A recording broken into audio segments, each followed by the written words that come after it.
سورہ اعراف کی آیت نمبر 19 ہے۔ اعوذ باللہ من الشیطان الرجیم، بسم اللہ الرحمن الرحیم۔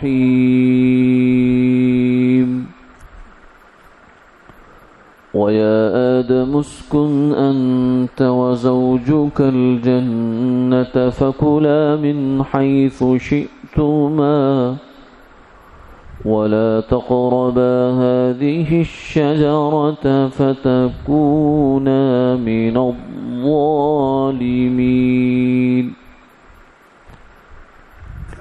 فوسوس لهما الشيطان ليبدي لهما ما وري عنهما من سوآتهما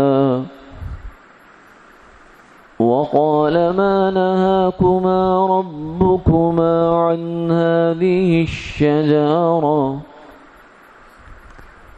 إلا أن تكونا ملكين أو تكونا من الخالدين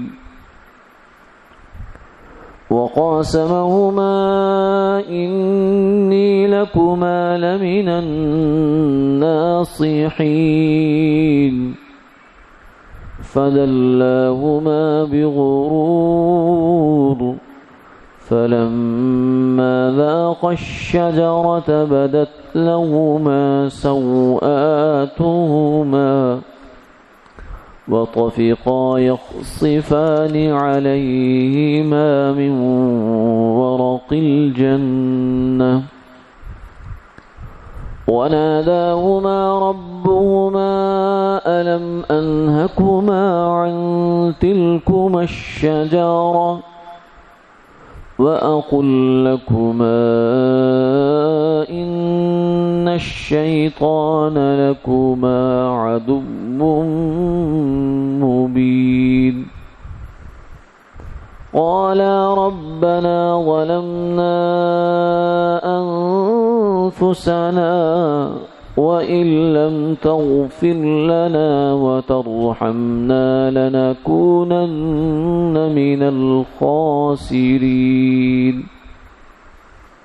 قال اهبطوا بعضكم لبعض عدو ولكم في الأرض مستقر ومتاع إلى حين قال فيها تحيون وفيها تموتون ومنها تخرجون صدق اللہ العظیم۔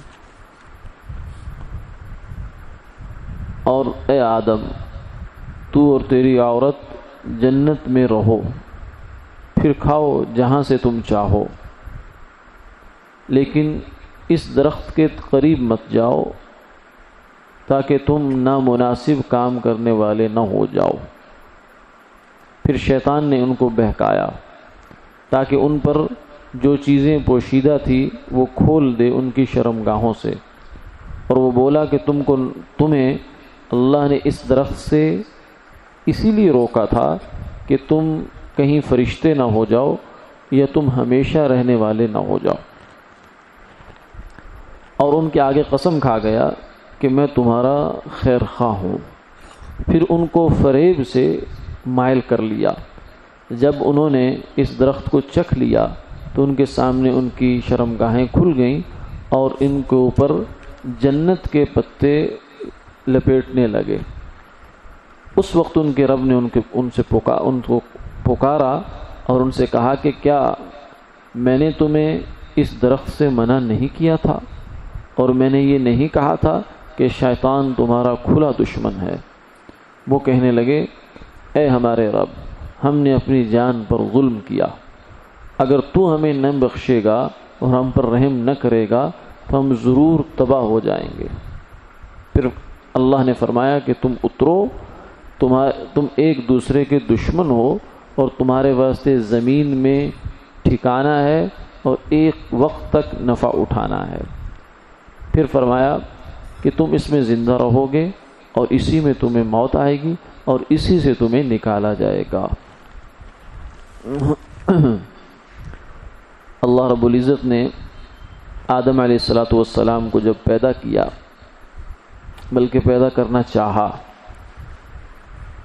تو یہ فرمایا تھا انی جاعل فی الارض خلیفہ، میں زمین میں ایک اپنا نائب بنانے جا رہا ہوں۔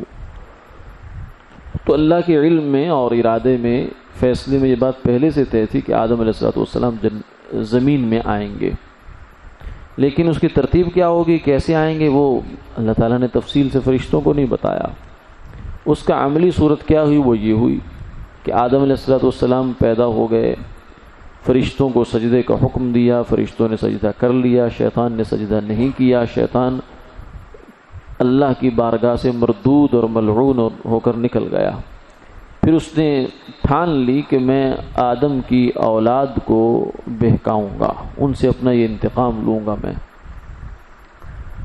تو اسی سلسلے میں یہ اب آگے کارروائی اس کی شروع ہونے لگی۔ آدم علیہ السلام کو اللہ نے کہا کہ اب تم اور تمہاری بیوی حوا، یہ آدم علیہ السلام کی بائیں پسلی سے پیدا ہوئی، یعنی یہ ان کی بیٹی نہیں ہے، یہ ان کے جسم سے، یوں سمجھے کہ آج کل کی اصطلاح میں کہہ سکتے ہیں کہ جیسے کلون ٹائپ کی ایک چیز ہوئی، ایک معاملہ ہوا کہ ان کے جسم سے کوئی خلیہ بغالباً لیا گیا، غالباً ہے یہ مطلب حتمی بات تو اللہ ہی جانتے کہ کیا ہوا کیسے ہوا، تو اسی سے انہی جیسا ایک انسان بنایا گیا، مگر اس میں جو خصوصیات ہیں وہ عورت کی رکھ دی گئی۔ تو یہ دو جوڑا مرد اور عورت کا مکمل ہو کر انسانیت کی آگے بنیاد بن گیا، آدم اور حوا۔ ان سے فرمایا کہ تم جنت میں رہو اور جنت میں جہاں مرضی چاہو، جو مرضی چاہو کھاؤ، لیکن ایک درخت کے قریب نہیں جانا، جو عام طور سے مشہور یہ ہے کہ وہ گندم کا درخت تھا، جس کے بارے میں فرمایا کہ اس کے قریب نہیں جانا، بس باقی ساری جنت تمہارے لیے۔ اور یہ بھی ایک آزمائش تھی اللہ تعالیٰ کی طرف سے، اس کے تکوینی فیصلے تھے، اس لیے کہ جب تک آدمی زمین میں نہیں آتا اس وقت تک جنت میں اس کی ترقی نہیں ہو سکتی تھی۔ اصل وجہ یہ تھی کہ اگر وہ جنت میں وہیں رہتا تو جو ہوتا بس وہی ہوتا، اس کی ترقی نہیں ہے۔ اسی لیے ترقی کرنے کے لیے، آگے سے آگے بڑھنے کے لیے آخرت کے معاملات میں وہ یہی دنیا ہے، اسی دنیا کی زندگی ہے۔ اسی لیے فرمایا کہ یہ دنیا کی زندگی ایک اعتبار سے آخرت کی زندگی سے بھی فائق ہے، آگے ہے۔ کیوں؟ اس لیے کہ آخرت کی زندگی میں مرنے کے بعد جتنے مرضی عمل کر لیں آپ، اس کا کوئی فائدہ نہیں ہے۔ یہ ایسے جیسے جب پرچہ دینے کا وقت ختم ہو گیا، پرچہ تھما دیا گیا، واپس دے دیا نگران کو، اس کے بعد گھر میں آ کے آپ 100 صفحہ لکھ کے، 500 صفحہ لکھ کے، 1000 صفحہ لکھ دے، اس سے کیا فائدہ؟ کچھ فائدہ نہیں۔ جو وقت تھا وہ ختم ہو گیا، اس کے اندر ایک لفظ بھی لکھا گیا آپ کے کام آئے گا، لیکن بعد میں 1000 لفظ بھی کام نہیں آئیں گے۔ تو یہ دنیا کی زندگی بڑی قیمتی زندگی ہے، اس کی قیمت جاننی چاہیے، سمجھنی چاہیے۔ تو اصل میں انسان کو یہیں بھیجا گیا تھا، بھیجنا تھا، اس کی تقریب یہ ہوئی، اس کا سبب اس طرح سے وجود میں آیا۔ تو فرمایا کہ اس درخت کے قریب نہ جانا، ورنہ پھر ایسا نہ ہو کہ یہ تو نامناسب بات ہو جائے گی۔ بس اتنی بات کہہ کر اللہ تعالیٰ نے ان کو چھوڑ دیا۔ اب شیطان آ گیا ان کے پاس، ایک وقت گزر گیا، وقت گزرنے کے بعد ان کے پاس آیا، جا کر کہنے لگا کہ تمہیں جو اللہ نے یہ درخت کھانے سے منع کیا ہے نا، پہلی بات تو یہ ہے کہ دیکھو اس کے اندر کوئی بات ہے، کوئی کہانی ہے اس کے پیچھے، ایسے تھوڑی منع کر دیا۔ اور پھر یہ بھی کہنے لگا یہ تو ضرور ہے کہ اللہ نے جب منع کیا تو کوئی نہ کوئی بات تو ہوگی اس کے پیچھے، چاہے سمجھ آئے یا نہ آئے۔ اس نے پھر خود سے ایک بات جنریٹ کی، پیدا کی، اور کہنے لگا اصل میں اس درخت کے اندر خصوصیت یہ ہے کہ جو اس کو کھا لے گا نا وہ فرشتہ بن جائے گا، اور وہ ہمیشہ ہمیشہ کی زندگی اس کے پاس ہوگی، کبھی نہیں مرے گا، کبھی اس کو موت ہی نہیں آئے گی۔ گویا کہ اس اعتبار سے وہ ابد الآباد کی زندگی جیے گا۔ ایک بات تو ان کو یہ کہہ دی اس نے۔ اور فرشتہ بننا یا ایک اعتبار سے انسان کو اچھا لگتا ہے، آدمی کہتا ہے کہ میں گناہوں سے پاک ہو جاؤں، مجھے کبھی کوئی وسوسہ نہ آئے، میں بالکل ایک ناک کی سیدھ پر زندگی گزاروں، نیک زندگی گزاروں، ہر آدمی چاہتا ہے۔ تو ایک فطری خواہش تو انسان کے اندر ہے ہی ہے، حالانکہ فرشتہ بننے سے بہتر ہے انسان بننا، لیکن یہ بہرحال خواہش تھی۔ ایک تو اس نے یہ کہا، اور پھر اس کے اوپر قسمیں کھا گیا اللہ کے نام کی۔ اب آدم علیہ السلام سے کبھی پالا ہی نہیں پڑا تھا ان کے ساتھ کسی کا کہ کوئی فراڈ بھی کر سکتا ہے۔ آج بھی دنیا میں انسان پہلی دفعہ بڑے فراڈ کھا جاتا ہے، لیکن جب رفتہ رفتہ اس کو ٹھوکریں لگتی ہیں تو پھر وہ کہتے ہیں کہ دودھ کا جلا چھاچھ کو بھی پھونک پھونک کر پیتا ہے، کیونکہ دودھ اسے جلا چکا ہوتا ہے، اور سانپ کا ڈسا ہوا رسی کو بھی دیکھ کر ڈرتا ہے، اس سے بھی محتاط ہو جاتا ہے۔ تو پہلی دفعہ تو انسان کو پتہ ہی نہیں کیا تھا کیا نہیں، تو اس نے ایک تو یہ کہا کہ اس کے پیچھے حکمت ہے، اس درخت کے اندر یہ چیزیں ہیں، اور دوسرا پھر قسمیں کھا گیا بڑی بڑی موٹی موٹی کہ اللہ کی قسم فلاں فلاں فلاں میں تمہارا خیر خواہ ہوں۔ وقاسمہما انی لکما لمن الناصحین۔ اب آدم علیہ السلام نیک طبیعت انسان ہے، اور انسان کے سامنے، ایک شریف آدمی کے سامنے اگر کوئی آدمی قسم کھا لے تو اس کو جھوٹا جاننے کے باوجود بھی آدمی قسم پر اعتبار کرنے پہ مجبور ہو جاتا ہے۔ کسی شاعر نے کہا ہے، جانتا ہوں کھا رہا ہے بے وفا جھوٹی قسم، جانتا ہوں کھا رہا ہے بے وفا جھوٹی قسم، سادگی دیکھو تو پھر بھی اعتبار آ ہی گیا۔ تو بس اوقات آدمی اس معنی میں بھی اعتبار کر لیا کرتا ہے۔ تو پھر وہ تو موقع ہی پہلا تھا، وہ جنت تھی، وہاں انہیں یہ نہیں پتا تھا کہ یہ ابلیس ہے۔ یہ وجہ بھی ہوئی تو کہنے لگا میں تمہارا خیر خواہ ہوں۔ پھر انہوں نے کہا کہ تم یہ درخت کھا لو۔ مزید ان کو ایک تعویل یہ سجھائی، کہنے لگا کہ اصل میں اللہ نے جب تمہیں حکم دیا تھا نا کہ درخت نہیں کھانا، اس وقت تمہاری استعداد کمزور تھی۔ جیسے بچہ ہوتا ہے، اس کو سخت ٹھوس غذا نہیں کھلائی جاتی، حالانکہ وقت کے ساتھ ساتھ وہی غذا اس کے لیے بن جاتی ہے، ورنہ اس کے بعد اگر نرم غذا کھلائی جائے گی تو وہ پریشان ہو جائے گا۔ اب بڑے ہو کر اگر دودھ پلایا جائے بچے کو، انسان کو، تو اس کے لیے تو معدہ خراب کر دے گا زیادہ دودھ پینے سے۔ اب تو ٹھوس غذا چاہیے، لیکن عمر کے ساتھ ساتھ یہ ضروریات اور تقاضے بڑھتے ہیں۔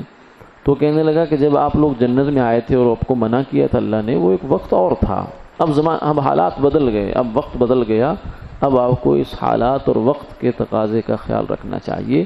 اب آپ کھا لیں، کوئی حرج کی بات نہیں، اب یہ اللہ کی نافرمانی نہیں ہے۔ یہ اس طریقے سے آدم علیہ السلام کو اس نے پھسلانے کی کوشش کی۔ یعنی ایک تو حکم ہی نہیں ہے، پھر اس کے اوپر قسمیں بھی کھا گیا، پھر یہ وہ فلاں فلاں۔ نتیجہ یہ ہوا کہ آدم علیہ السلام اس کی باتوں میں آ گئے اور انہوں نے وہ درخت کھا لیا۔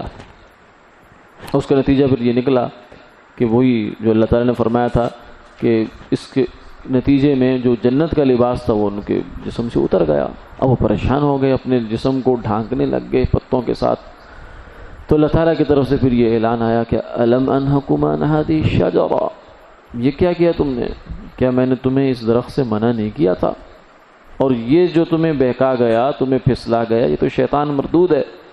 اور میں نے آپ کو بتایا تو تھا ان الشیطان لکما عدو مبین، کہ شیطان تم دونوں کے لیے، آدم کے لیے، حوا کے لیے، انسان مرد کے لیے، عورت کے لیے، دونوں کے لیے کھلا دشمن ہے۔ صرف مرد کا دشمن نہیں، عورت کا بھی ہے، عورت کا صرف نہیں، مرد کا بھی ہے۔ تو جب یہ بات ہوئی ہے تب آدم علیہ السلام جو ہیں انہوں نے پھر اللہ تعالیٰ نے کہا کہ اب جاؤ زمین پہ، اب جنت میں نہیں، اب جو اصل تمہارا مقام ہے، جگہ ہے، وہاں پہنچو۔ اس واقعے میں جو ہے کئی چیزیں، ویسے تو واقعہ قرآن پاک میں کئی جگہوں پر ہے، تو اس لیے مختصر اس کا بیان ہوا۔ اس میں کئی چیزیں جو ہیں وہ قابل غور ہیں جو سامنے رکھنی چاہیے۔ سب سے پہلی بات تو یہ ہے کہ آدم علیہ السلام نبی ہیں، پہلے انسان ہیں اور پہلے نبی ہیں، اور نبی جو ہے اس کے بارے میں امت کا یہ عقیدہ ہے کہ انبیاء علیہ السلام گناہوں سے معصوم ہوتے ہیں، پاک ہوتے ہیں، صاف ہوتے ہیں، ان سے گناہ نہیں ہوتا۔ ہاں یہ ہو سکتا ہے کہ ان سے ٹیکنیکل مسٹیک ہو جائے، جسے اجتہادی خطا کہتے ہیں، یعنی اپنی جانب سے انہوں نے پوری کوشش کی کہ اللہ کے صحیح حکم تک پہنچیں۔ جیسے یہاں انہیں اب یہ ایک دھوکہ، ایک وہ لگ گئی، ایک غلط فہمی ہو گئی کہ شاید ایسی بات ہی ہو، اللہ تعالیٰ نے ہمیں ایک لیمیٹڈ ٹائم کے لیے یہ کہا ہو کہ نہیں کھانا اس کو، اب اجازت ہو گئی ہو، تو یہ ان سے ایک معنی میں چوک ہو گئی۔ لیکن یہ اجتہادی خطا اسے کہا جاتا ہے، یہ گناہ نہیں ہوتا۔ تو آدم علیہ السلام نے کوئی گناہ کے ارادے سے نہیں کیا، کیونکہ گناہ وہ ہوتا ہے جو گناہ کی انٹینشن کے ساتھ اور انسان اپنی جذبات میں مغلوب ہو کر جو کرتا ہے گناہ وہ ہوتا ہے. یہ ایسے ہی ہے جیسے یہ صورتاً تو گناہ نظر آ سکتا ہے، اللہ کی نافرمانی تو ہو گئی، لیکن حقیقت میں اس کے اللہ کی نافرمانی نہیں ہے. جیسے روزے کا رمضان کا مہینہ ہو، دن میں ایک آدمی جو ہے وہ کھانا کھا رہا ہے، دن میں آپ نے دیکھا اس کو، تو دکھنے میں تو بڑا غلط کام ہو رہا ہے کہ رمضان کے مہینے میں دوپہر کے وقت میں وہ کھانا کھا رہا ہے، روزہ بھی نہیں رکھا اس نے، کھانا بھی کھا رہا ہے. لیکن جب آپ نے اسے پوچھا بھائی کیا کر رہے ہو، تو کیا مطلب، نے کہا تو روزہ نہیں. اوہو یاد نہیں رہا مجھے، واقعتاً یاد نہیں رہا اس کو. کئی دفعہ ہم سے ہوتا ہے بھولتے ہم. تو ظاہر دکھنے میں تو یہ عمل غلط ہو رہا ہے، لیکن حقیقت میں یہ غلط نہیں ہے. فرمایا اوفی عن امتی الخطأ والنسیان، کہ ایسے بھول کر جو آدمی کھا لیتا ہے اللہ اسے کھلاتا ہے. حالانکہ ظاہر میں اللہ کے حکم کی نافرمانی ہے، لیکن چونکہ نیت نہیں ہے نافرمانی کی، اس لیے وہ نافرمانی نہیں شمار ہو رہی. تو آدم علیہ السلام سے جو عمل ہوا ہے یہ اجتہادی خطا ہے، یہ گناہ نہیں ہے. کسی بھی نبی سے جو اس قسم کے کام ہوئے ہیں یہ ہمارے سامنے آتے ہیں قرآن پاک میں احادیث میں، وہ گناہ نہیں ہے. انبیاء علیہ السلام گناہوں سے پاک صاف ہوتے ہیں، کیونکہ انبیاء علیہ السلام انسانوں کے لیے سٹینڈرڈ اور معیار ہوتے ہیں، اور معیار میں ذرا بھی کمی نہیں کی جاتی. جو ہمارا کلو گرام کا معیار رکھا ہوا ہے فرانس کے اندر، اس میں ہلکی سی ہوا بھر بھی کمی نہیں ہونے دیتے. تو کہتے ہیں یہ معیار ہے، معیار میں ذرا بھی کمی گوارا نہیں ہے، کیونکہ معیار خراب ہو گیا تو پھر سب کچھ ہی خراب ہو جائے گا، پھر تو کوئی اعتبار ہی نہیں رہے گا نا دنیا میں. تو انبیاء علیہ السلام ایمان اور عمل صالح کے معیار ہوا کرتے ہیں، اس لیے ان کی زندگی میں گناہ نہیں آتا. تو ایک بات تو یہ ہوگی. دوسرا یہ ہے کہ ہم نے پیچھے ابھی دیکھا کہ جو شیطان تھا اس سے اللہ کی نافرمانی ہوئی، ادھر آدم علیہ السلام سے بھی ظاہراً صورتاً ہو گئی، لیکن دونوں کے طرز عمل دیکھیں کیا ہوا. شیطان اڑ گیا، غلطی کی، غلطی کرنے کے بعد اس پر اڑ گیا، حتیٰ کہ اتنا اڑا کہ قیامت تک کے آنے والے جتنے گناہ، جتنی نافرمانیاں، جتنے قتل، جتنی چوریاں، جتنے زنا، جتنی شرابیں، جتنا اوٹ پٹانگ، سب اپنے کھاتے میں لے گیا. بھی اس کی انا، اس کی ضد، اس کا اڑ جانا اسے کہاں سے کہاں لے گیا ہے. اور آدم علیہ السلام کی سرشت میں جو اللہ تعالیٰ نے رکھا ہے سلسلہ وہ یہ تھا، قال ربنا ظلمنا انفسنا وان لم تغفر لنا وترحمنا لنكونن من الخاسرین. فوراً جھک کر کہنے لگے یا اللہ ہم سے اپنی جانوں پر ظلم ہو گیا، زیادتی ہو گئی، لیکن اب آپ ہی کا دروازہ ہے اور کہاں جائیں، آپ کے سوا کوئی خدا تو ہے نہیں کہ جس کا دروازہ بجائیں. نافرمانی بھی آپ ہی کی کریں گے، آپ ہی کو ناراض کریں گے، لیکن معافی بھی آپ ہی سے مانگیں گے، اور کہاں جائیں. ان لم تغفر لنا وترحمنا، اگر آپ نے ہمیں معاف نہیں کیا، ہمارے گناہ نہیں بخشے، لنکونن من الخاسرین، ہم تباہ ہو جائیں گے، ہم آپ کو چھوڑ کے نہیں جا سکتے. یہ انسان کی فطرت ہے کہ انسان اڑتا نہیں ہے، شیطان اڑتا ہے. غلطی پر، گناہ پر اصرار کرنا، جم جانا، توبہ نہ کرنا، اللہ کی طرف واپس نہ پلٹنا، یہ شیطان کا کام ہے، انسان کا کام نہیں ہے. انسان سے گناہ ہوتا ہے یا غلطی ہوتی ہے تو وہ پھسلتا آتا ہے. جیسے ہم جا رہے ہیں کیچڑ میں، بارش کا موسم ہے یا کیچڑ میں انسان کا پاؤں پھسل گیا، گر بھی جاتا ہے آدمی، بس اوقات کوئی ہڈی بھی ٹوٹ جاتی ہے، کپڑے بھی لتھڑ جاتے ہیں، لیکن یہ مطلب نہیں ہے کہ انسان وہیں پڑا رہتا ہے، نہیں، فوراً اٹھنے کی کوشش کرتا ہے. تو اسی طرح زندگی کے اس سفر میں بھی انسان توبہ کرتا ہے، پھر گرتا ہے، پھر اٹھتا ہے، پھر گرتا ہے، پھر اٹھتا ہے. تو گرتا ہے تو گرا نہیں رہنا، اٹھ جانا ہے. یہ آدم علیہ السلام کے واقعے کے اس حصے نے ہمیں یہ سبق دیا کہ اے انسان تیری کامیابی سے نہیں ہے. پھر اللہ تعالیٰ نے ان کو توبہ قبول فرمائی اور انہیں یہ کہا کہ اب جاؤ دنیا کے اندر جا کر وہاں ٹھہرو، اب تم اصل جگہ پر پہنچ گئے ہو، اپنے امتحان دینے کی جگہ پر. لَكُمْ فِيهَا وَلَكُمْ فِي الْأَرْضِ مُسْتَقَرٌّ وَمَتَاعٌ إِلَىٰ حِينٍ. وہاں جا کر ٹھہرنا ہے اور ایک وقت تک دنیا کی سہولتوں سے فائدہ اٹھاؤ، زمین سے، زمین کی غلوں سے، کھیتیوں سے. ایک وقت ہے، اس سے زیادہ نہیں ہو سکتا. اس کے بعد تمہارا بلاوا آئے گا واپس. کل نفس ذائقۃ الموت، ہر جان جو ہے وہ موت سے گزرے گی، موت کو چکھے گی. تو اس لیے دنیا کی زندگی عارضی زندگی ہے. اس لیے پوچھا جاتا ہے کہ دنیا میں ہم کیا کرنے آئے؟ دنیا میں ہم رہنے کے لیے نہیں آئے. اپنے آپ کو یہ کہنا چاہیے، یہ سبق اپنے آپ کو دینا چاہیے، اپنے بچوں کو بھی دینا چاہیے، اپنے آپ کو بھی دیتے رہنا چاہیے. اس لیے کہ دنیا کی چکا چوندیاں اور دنیا کی جو چونچلے ہیں ان کے اندر جا کر ہم یہ سبق بھول جاتے ہیں. ہم سمجھتے ہیں کہ شاید جو لوگ قبروں میں چلے گئے وہ پاگل تھے، ان کے پاس پیسہ تھوڑا تھا، ان کے تعلقات کمزور تھے، وہ ہسپتال نہیں جانتے تھے، وہ ڈاکٹروں سے ان کی سلام دعا نہیں تھی، وہ دوائی خرید نہیں سکتے تھے، شاید کچھ ایسا ہو. اور ہمارے پاس بہت کچھ ہے، بہت پاور ہے، بہت ریلیشن ہے ہمارے، بہت تعلقات ہیں، اس لیے ہم موت کے منہ میں نہیں جائیں گے. یہ خام خیالی ہے. دنیا جتنی مرضی ترقی کر جائے لیکن موت کا علاج نہیں ہے اس کے پاس، اس لیے موت تو آئے گی. اس لیے فرمایا ایک وقت ہوگا، فیہا تحیون، اس میں زندگی گزارو، وفیہا تموتون، پھر اسی میں مرو گے، ومنہا تخرجون، پھر اسی مٹی سے اسی زمین سے ہم تمہیں نکالیں گے. پھر ایک نئی زندگی کا سلسلہ اور سفر شروع ہوگا، جہاں سے انسان چلا ہے یعنی جنت، وہاں دوبارہ پہنچ جائے گا. تو گویا کہ یہ ایک سائیکل ہے، اس کا سفر ہے، جہاں سے چلا تھا اسی نقطے پر اس نے دوبارہ پہنچنا ہے، لیکن اب کسی اور شان سے پہنچے گا. پہلے اگر جنت میں آدم علیہ السلام کی اولاد ہوتی تو ساری اولاد ایک درجے میں برابر رہتی. اس میں کیونکہ عمل نہیں ہے نا، اپنی محنت نہیں ہے، وہ وراثت ہوتی جنت. آدم علیہ السلام کی وراثت ملتی سب کو، اور وراثت سب ورثاء کو برابر ہوتی ہے. لیکن اب نہیں ہوگا برابر. اب اللہ تعالیٰ نے دنیا میں جو بھیجا تو دنیا کے نظام میں آ کر پھر فرق آیا. هل يستوي الذين يعلمون والذين لا يعلمون، علم والے اور غیر علم برابر ہو جائیں؟ نہیں، یہ نہیں ہو سکتا. افنجعل المسلمین کالمجرمین، ماننے والے اور نافرمان برابر ہو جائیں؟ یہ نہیں ہو سکتا. جو سارا سال سوتا رہا، عیاشی کرتا رہا وہ طالب علم، اور جو بیچارہ راتوں کو بھی اٹھ کر کمر جھکا کے پڑھتا رہا وہ طالب علم، ایک ہی نمبر سے پاس ہو جائیں؟ یہ نہیں ہو سکتا. لا یستوی اصحاب النار واصحاب الجنہ، دوزخ والے اور جنت والے آپس میں برابر نہیں ہو سکتے. اب جنت اپنی کمائی، پہلے جنت ہوتی وراثت، اب جنت اپنی اپنی کمائی ہے. جو جتنی کمائی کر لے گا وہ اتنی جنت بنا لے گا. ابراہیم علیہ السلام نے فرمایا نا کہ امت کو جا کر یہ کہہ دیں کہ جنت ایک چٹھیل میدان سمجھو، یعنی اللہ نے تمہیں میدان تو دے دیا، اب اس میں کتنے محل بنانے ہیں، کتنے درخت لگوانے ہیں، کتنی نعمتیں لینی ہیں، یہ تمہارے اوپر ہے. جتنے ذکر کرو گے، جتنی تلاوت کرو گے، جتنے نیک اعمال کرو گے، صدقات کرو گے، خیرات کرو گے، اتنا ہی جنت بنتی چلی جائے گی. وآخر دعوانا الحمدللہ رب العالمین.